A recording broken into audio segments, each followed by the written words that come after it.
The floorboards groaned as Sarah pushed open the door. What she saw made her blood freeze. 6 sleeping bags lay scattered across the floor, but only 2 held breathing bodies. The other 4 were empty, their occupants vanished without a trace, leaving behind dark stains that hadn't been there when they'd gone to sleep. But let me tell you how it began, 12 hours earlier, when 6 friends thought they were embarking on a weekend getaway. The journey begins. Jake's SUV climbed higher into the mist-shrouded peaks. Sarah watched the dense pine forest blur past. In the back seats, her friends were lost in conversations, unaware of what awaited them. "Are you sure your dad won't mind us using his place?" asked Emma. Jake glanced at her through the mirror. "He hasn't been up there in 3 years. He won't even know we were there." His voice carried bitterness that his friends had learned not to question. Marcus stretched his legs. "How much further?" 20 more minutes, Jake replied. "The house is isolated. No neighbors for miles." Lisa shivered and pulled her jacket tighter. "It's getting cold." "That's mountain weather," said Tom, not looking up from his gaming device. "Good thing we brought blankets." Alex had been unusually quiet during the drive. He stared out the window with a troubled expression. Alex had always been the most sensitive of the group, and right now, something felt wrong about this trip. As they climbed higher, the modern world fell away. Cell phone signals disappeared. The forest grew thicker and darker. Finally, Jake turned onto a narrow dirt road. Tree branches scraped against the windows as they bounced along the rough path. "There it is," Jake announced. The house emerged from the forest like something from a Gothic novel. It was larger than expected, a sprawling 2-story structure built from dark timber and fieldstone. Tall windows stared down like empty eyes, and the wraparound porch sagged under years of neglect. Vines claimed the walls, and shutters hung at odd angles. "Wow," Emma breathed. "It's like something from a horror movie." "Thanks for that cheerful observation," Lisa muttered. They unloaded their bags. The silence was oppressive after hours of road noise. Jake fumbled with an old-fashioned key at the front door. The lock was stiff, and it took several attempts before it clicked open. The door swung inward with a prolonged creak. "Home sweet home," Jake said with forced cheerfulness as he found a light switch. The electricity worked, though the bulbs were dim and cast long shadows. The interior was a mixture of rustic charm and neglect. Dust sheets covered furniture, and cobwebs decorated the corners. But beneath the grime, you could see it had once been beautiful. The living room featured a massive stone fireplace and floor-to-ceiling windows with stunning mountain views. The kitchen was spacious and well-equipped, though everything needed cleaning. Tom discovered a pantry stocked with canned goods. "At least we won't starve," he announced. They spent hours cleaning and settling in. Jake got a fire going while the others aired out bedrooms. As the sun set, they gathered in the living room with takeout food. "So what's the plan for tonight?" Emma asked. "I vote for scary movies," Lisa suggested. "This place has the perfect atmosphere." "Or ghost stories," added Sarah. "I bet this old house has plenty." Jake's expression darkened. "Actually, it does. My dad used to tell me stories about strange things happening here. Previous owners reported seeing figures in windows, hearing footsteps in empty rooms." "Come on, you don't actually believe that stuff, do you?" Tom scoffed. "I'm just telling you what I heard," Jake replied defensively. Alex, who had been quiet throughout dinner, suddenly spoke up. "What kind of things did the previous owners experience?" Jake hesitated. "The family who lived here in the 1940s claimed the house was haunted. They said they could hear children laughing in the walls, but they didn't have any children. Objects would move on their own, doors would open and close. The father supposedly went mad and..." He trailed off. "And what?" Sarah pressed. "And killed his wife and 3 children before taking his own life. Right here in this house." The group fell silent. Outside, the wind had picked up. "Jesus, Jake," Marcus said finally. "You could have mentioned that before we decided to spend the weekend here." "It's just a story," Jake said quickly. Besides, that was 80 years ago. But Alex was shaking his head. I can feel it. There's something wrong with this place. We shouldn't be here. Don't be ridiculous, Lisa said, though her voice lacked conviction. You're just spooked by Jake's ghost story.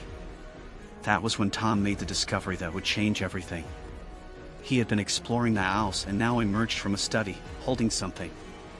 Look what I found, he announced, setting his discovery on the coffee table. It was a Ouija board, old and well used, with letters and numbers carved deep into dark wood. The planchette was made of the same dark wood, worn smooth by countless hands. Oh hell no, Alex said immediately, standing up. Put that thing back where you found it. Come on, it's just a game, Tom argued.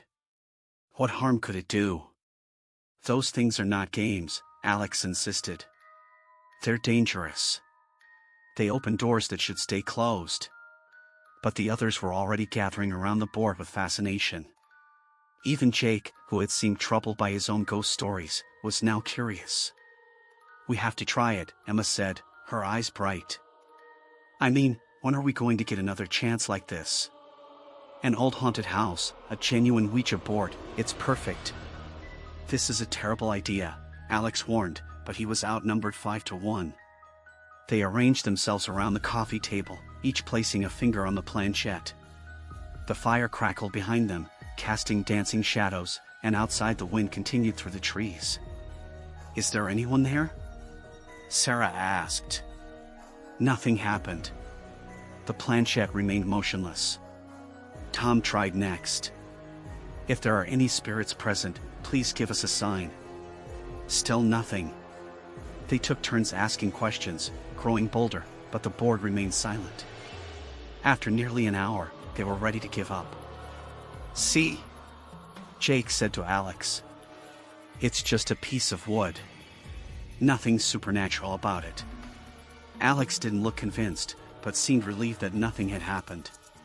Disappointed, they put the board aside and spent the rest of the evening playing card games and sharing stories. By midnight, they were tired enough to call it a night. They had set up their sleeping bags in the main living room, partly for warmth from the fireplace and partly because none of them wanted to sleep alone in the bedrooms upstairs. Jake banked the fire so it would burn low through the night, and soon all 6 friends were settled into their sleeping bags, whispering and laughing quietly in the darkness until, one by one, they drifted off to sleep. When darkness falls. Sarah was the first to wake, though she couldn't say what had roused her. The fire had burned down to glowing embers. She checked her phone and saw it was just past 3 in the morning. Around her, her friends slept peacefully, their breathing soft and regular. But something had woken her. Some sound that didn't belong. She lay still, listening. The wind had died down, and the house was wrapped in unnatural silence. No creaking boards, no settling timbers. It was as if the entire mountain was holding its breath. Then she heard it. Soft footsteps overhead, in the upstairs hallway. Sarah's heart began to race. Everyone was accounted for, sleeping on the living room floor. There was no one upstairs. The footsteps continued, slow and deliberate, pacing back and forth across the ceiling above them. They were small steps, like those of a child. Sarah wanted to wake the others, but found she couldn't move or speak.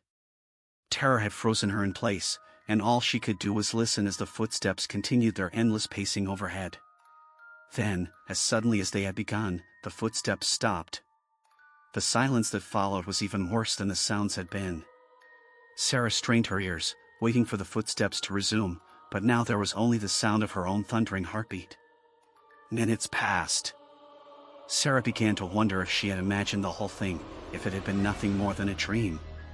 She was just beginning to relax when she heard a new sound that made her blood turn to ice. Children's laughter, faint but unmistakable, seemed to echo from within the walls themselves. This time Sarah found her voice. "Jake," she whispered urgently, reaching over to shake her friend's shoulder. "Jake, wake up." But when her hand touched his sleeping bag, she felt only empty fabric. Jake was gone. Panic rising, Sarah sat up and looked around the room. In the dim glow of the dying fire, she could see that 3 of the 6 sleeping bags were now empty. Jake, Marcus, and Tom had simply vanished without a sound. "Emma!" Sarah hissed, crawling over to where her friend should have been sleeping. "Lisa!" "Alex!" Emma and Lisa were still there, but they seemed to be in some kind of unnaturally deep sleep. No matter how hard Sarah shook them or how loudly she whispered their names, they wouldn't wake up. Only Alex stirred, his eyes opening slowly. "Sarah?" he mumbled groggily. "What's wrong?" "They're gone," Sarah whispered frantically. "Jake, Marcus, and Tom. They're just gone." Alex sat up quickly, instantly alert. His eyes swept the room, taking in the empty sleeping bags.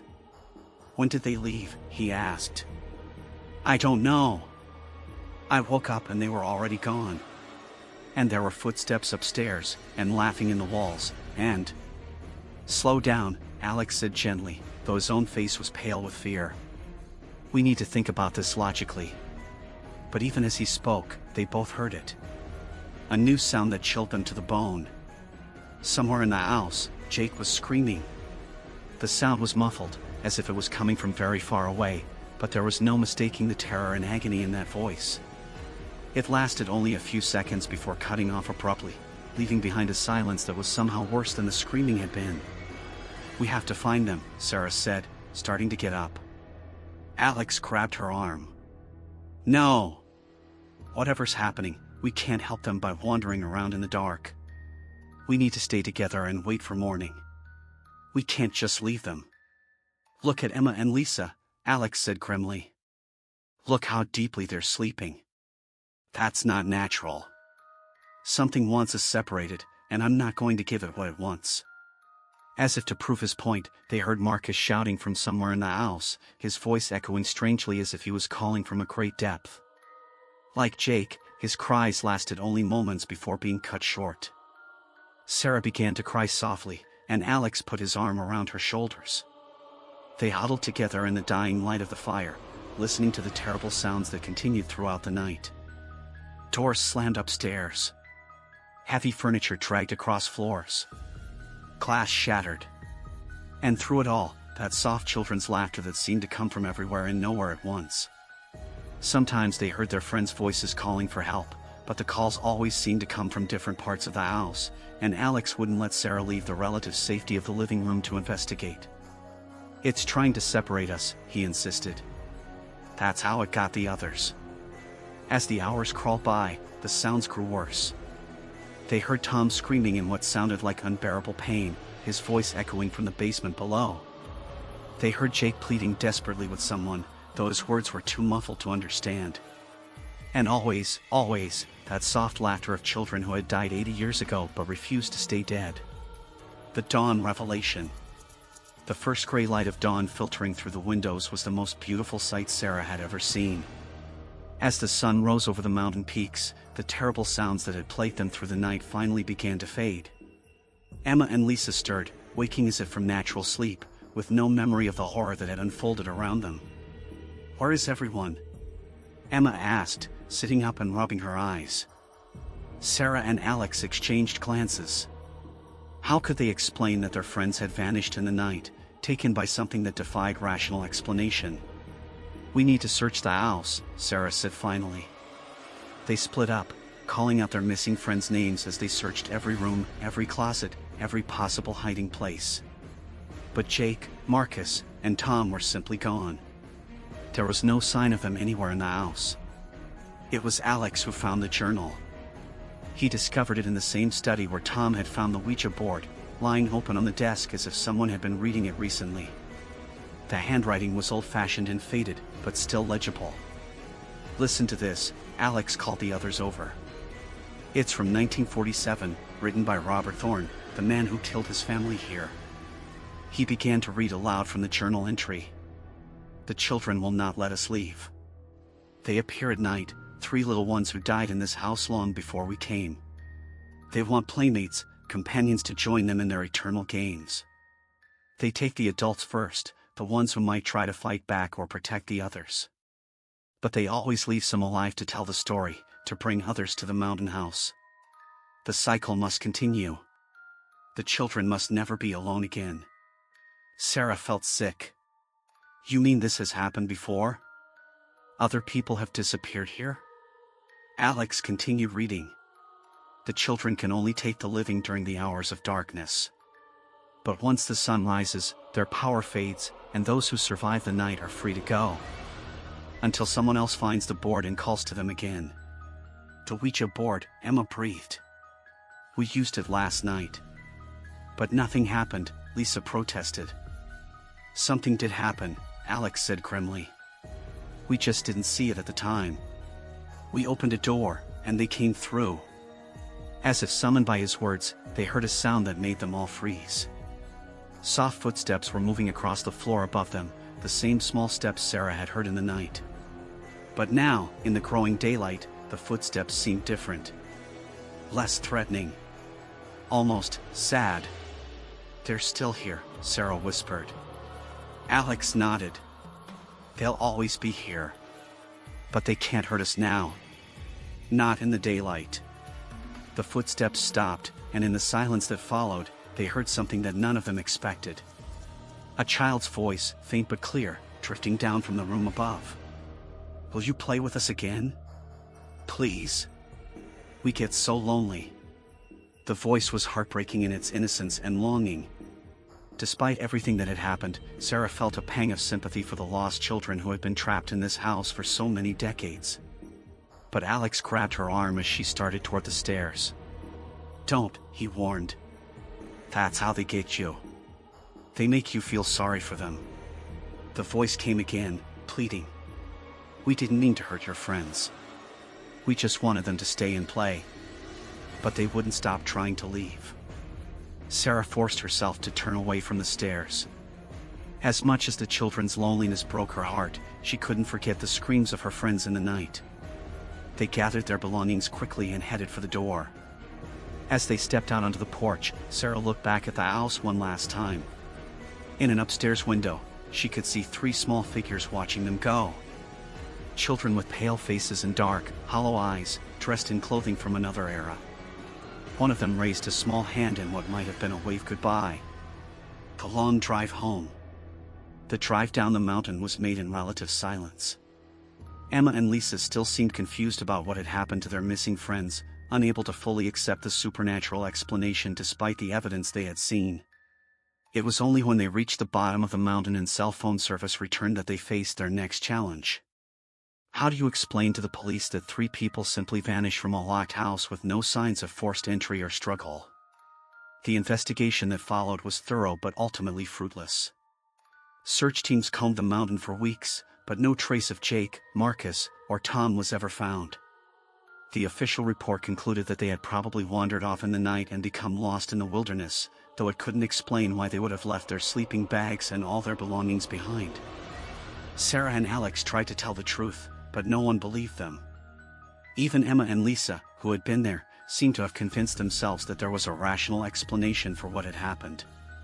Eventually, the case was closed as a missing persons investigation.